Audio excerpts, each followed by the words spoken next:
Nouvelle Télé-Guinée, Gadel Janvier. Chaque jour. Tout jour à 4 h. Le matin à 8 h. À midi, midi tapant. À soir, 8 h. Télégamme, Télé-Guinée Magazine, chaque dimanche, 4 h l'après-midi. Nouvelle Télé-Guinée, sans commentaire, sans voix monter, Gadel Janvier.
En vertu des pouvoirs qui me sont conférés, je déclare fermée la deuxième session extraordinaire de l'année législative 2017.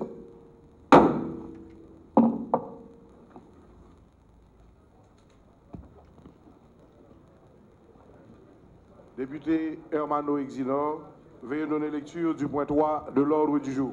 Point 3 de l'ordre du jour.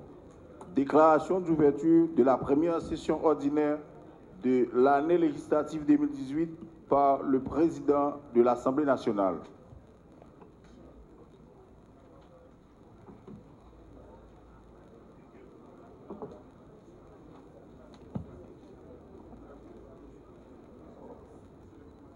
En vertu des pouvoirs qui me sont conférés, je déclare ouverte la première session ordinaire de l'année législative 2018.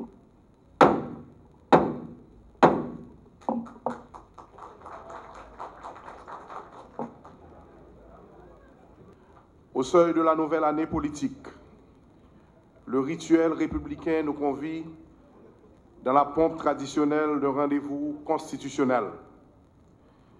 Il réunit dans l'enceinte du palais législatif tous les grands corps de l'État dans le prolongement du carillon de la Noël, du Nouvel An et de la commémoration de la fête de l'indépendance nationale pour l'inauguration de la première session ordinaire de l'année législative 2018.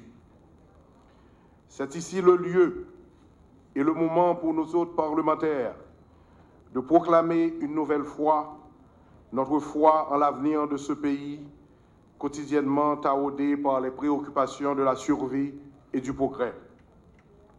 C'est ici le lieu et le moment de réitérer le serment d'allégeance à la nation que nous devons servir avec patriotisme et détermination.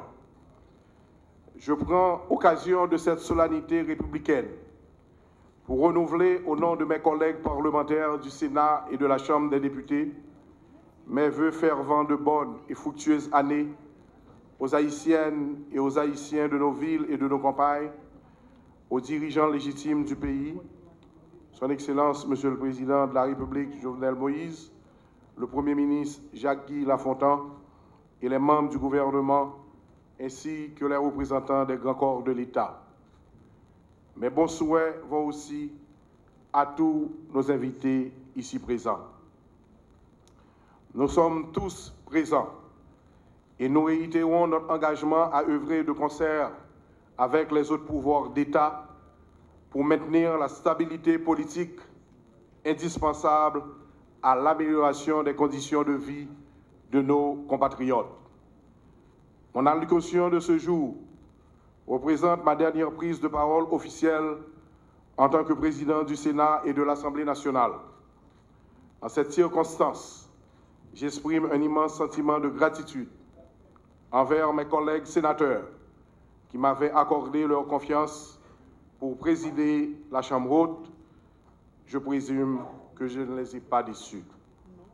Ensemble et avec nos collègues députés, nous avons partagé le souci de projeter une image nouvelle, une image positive des parlementaires.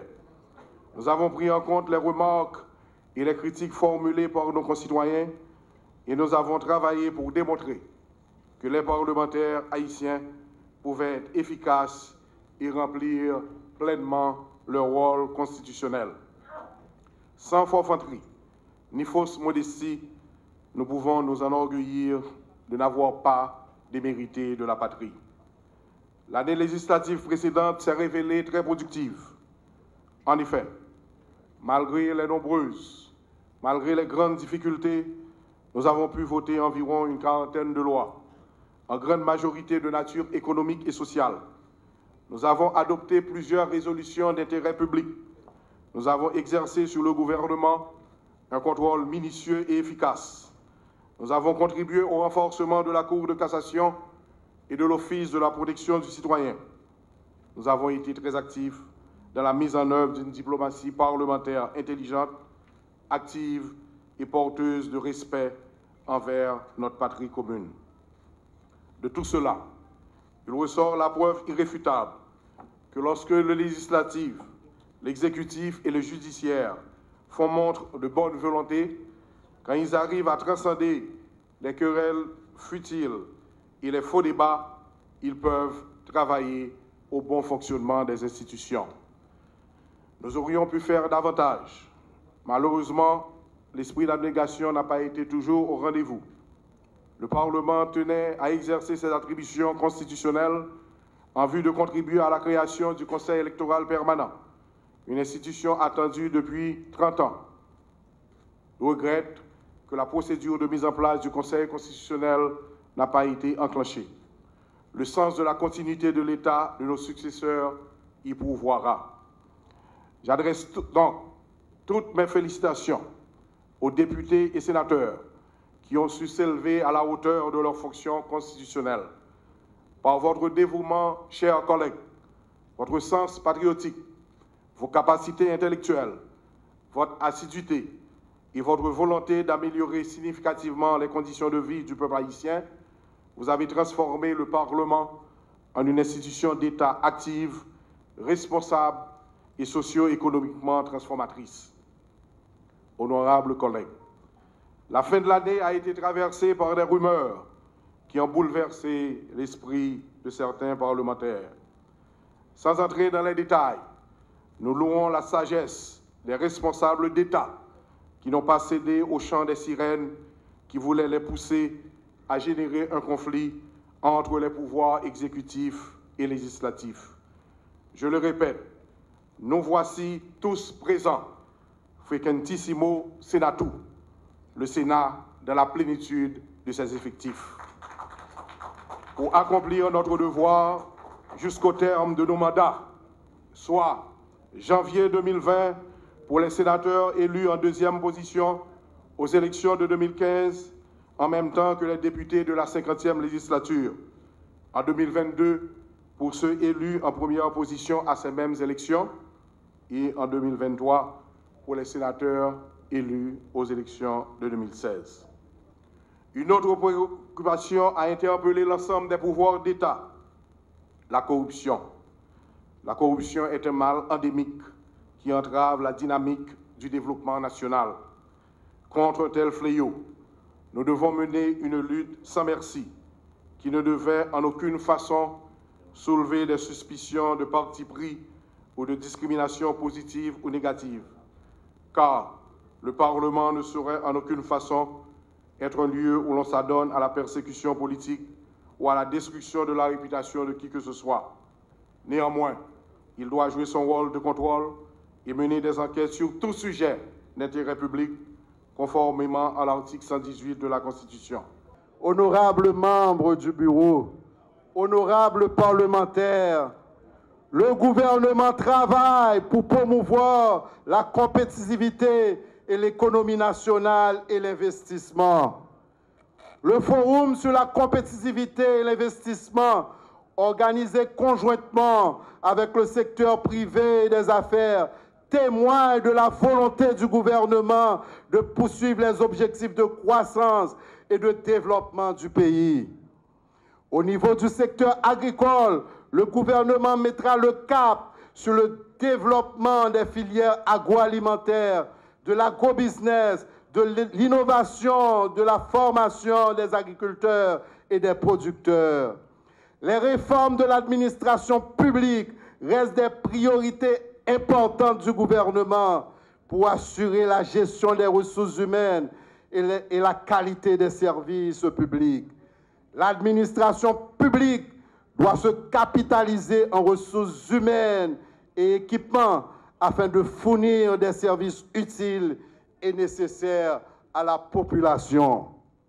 Cela explique pourquoi le gouvernement prend des dispositions pour compenser la fragilité de notre système de prévention de risques et de désastres, incluant la dégradation de l'environnement. Il travaille pour endiguer les tentatives de réintroduction de tout type d'insécurité contre la population. La protection sociale est une nécessité et pour y parvenir, l'État a besoin des moyens. La population a besoin d'apaisement pour vaquer à ses occupations. Le développement des affaires nécessite un climat serein pour la création d'emplois et de richesses. Le gouvernement ne ménagera aucun effort pour assurer cette détente essentielle à la création de prospérité nationale et la préservation des acquis sociaux. Au regard des résultats que je viens d'énumérer, le gouvernement aborde l'année 2018 avec sérénité, tout en étant conscient des défis à relever. Il s'attelle à la réalisation des objectifs qu'il s'est fixés. Il continuera à travailler sans relâche à l'amélioration des conditions de vie de la population, la préservation de l'environnement, la diversification de la production nationale, la lutte contre la corruption et les inégalités de toutes sortes. La poursuite des actions initiées dans le cadre de l'implémentation des feuilles de route permettra d'atteindre au fur et à mesure les objectifs fixés dans la déclaration de politique générale à travers les ministères sectoriels.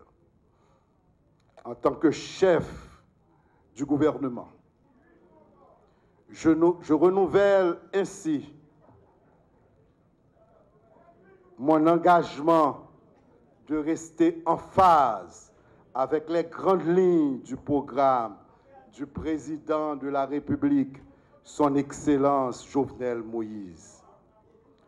Je m'engage également à rester fidèle aux aspirations de la population et mes engagements envers le Parlement pour travailler à l'établissement d'un pays régénéré, calme, respectueux de la loi, compétitif et recouvrant progressivement tous les attributs de sa souveraineté. Je vous remercie de votre attention. Peuple haïtien, l'année 2017 a été marquée par de nombreuses difficultés. Les impacts du dévastateur ouragan Mathieu sont encore palpables. Les contraintes structurelles aux nombreuses conséquences économiques, politiques et sociales demeurent vivaces. Cependant, fort de votre résilience extraordinaire, le pays a été engagé dans un processus de changement de manière déterminée pour, enfin, le relever de sa trop longue et persistante léthargie. Au sein de mon administration, nous sommes animés d'une volonté politique farouche pour que notre Haïti cette terre de liberté que nos ancêtres, au prix de leur sang, nous ont léguée, devienne un havre de paix, de progrès, de prospérité et de stabilité. Les enseignements tirés des 11 premiers mois de mon quinquennat renforcent ma détermination à poursuivre les réformes structurelles nécessaires pour que notre patrie, la République d'Haïti, devienne un pays où il fait bon de vivre. En ma qualité de président de la République, chef de l'État, devant la nation, je réitère solennellement mon attachement à la démocratie, au respect des institutions républicaines et à la justice sociale.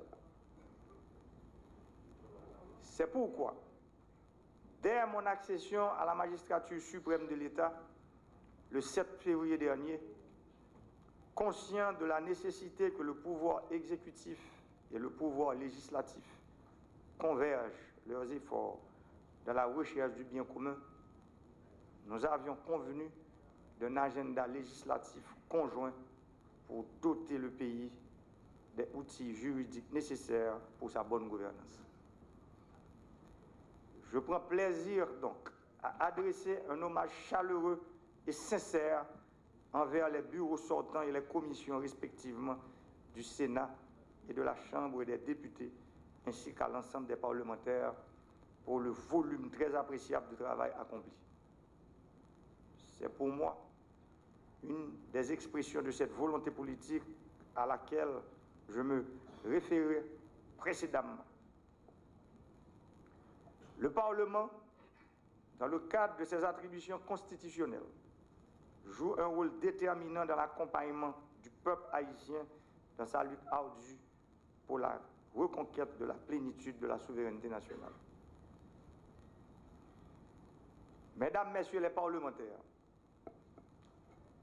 Haïti a besoin de tous ses fils et de toutes ses filles pour le conduire sur les rails du développement.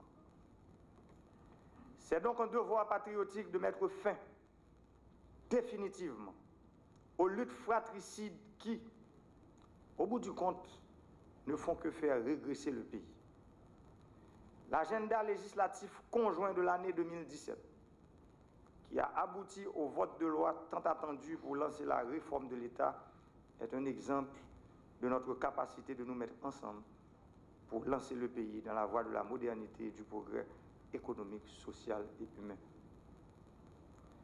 L'opposition républicaine, démocratique et respectueuse de la loi, qui manifeste son désaccord dans un climat constructif et serein, c'est un gage du développement du système politique haïtien.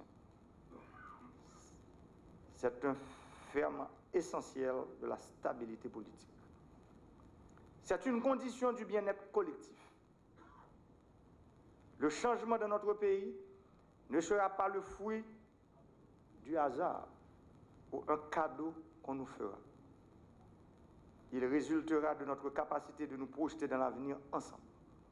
Car il est clair que pour changer durablement notre pays, nous devons préalablement, collectivement intégrer et croire fermement que cela est possible.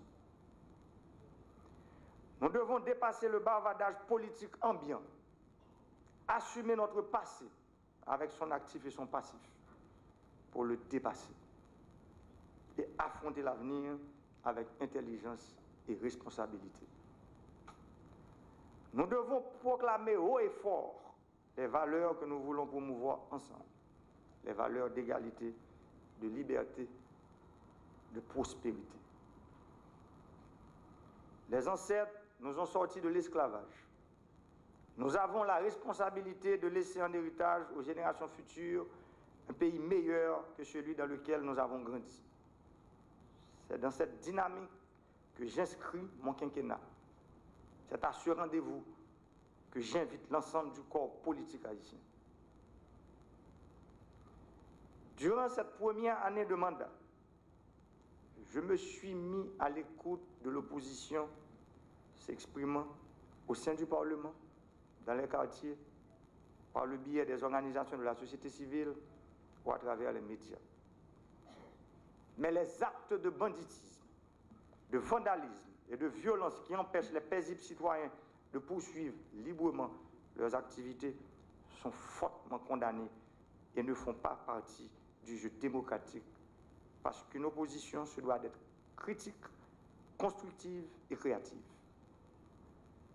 Nous exhortons donc tous ceux et toutes celles qui veulent manifester leur désaccord à le faire dans le respect de la loi, de la démocratie et du pluralisme politique. Les critiques constructives émanant de l'opposition parlementaire ont fait office de conseil et m'ont permis d'ajuster certaines de mes actions. Pour cela et pour votre attachement à la République, plus particulièrement aux idéaux de liberté, d'égalité, de fraternité dans l'union qui fait la force, je vous adresse un salut patriotique.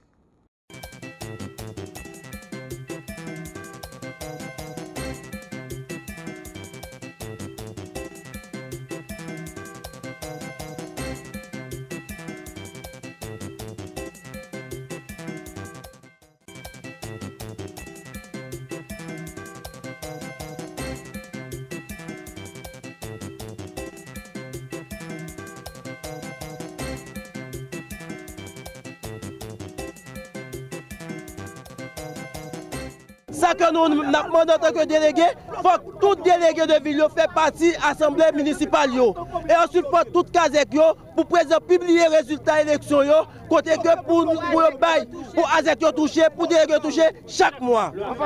Même pendant que vous là, il n'y a pas de chance de rencontrer députés avec sénateurs, parce que dans le cadre de l'Assemblée nationale, c'est Premier ministre, c'est Président qui va parler.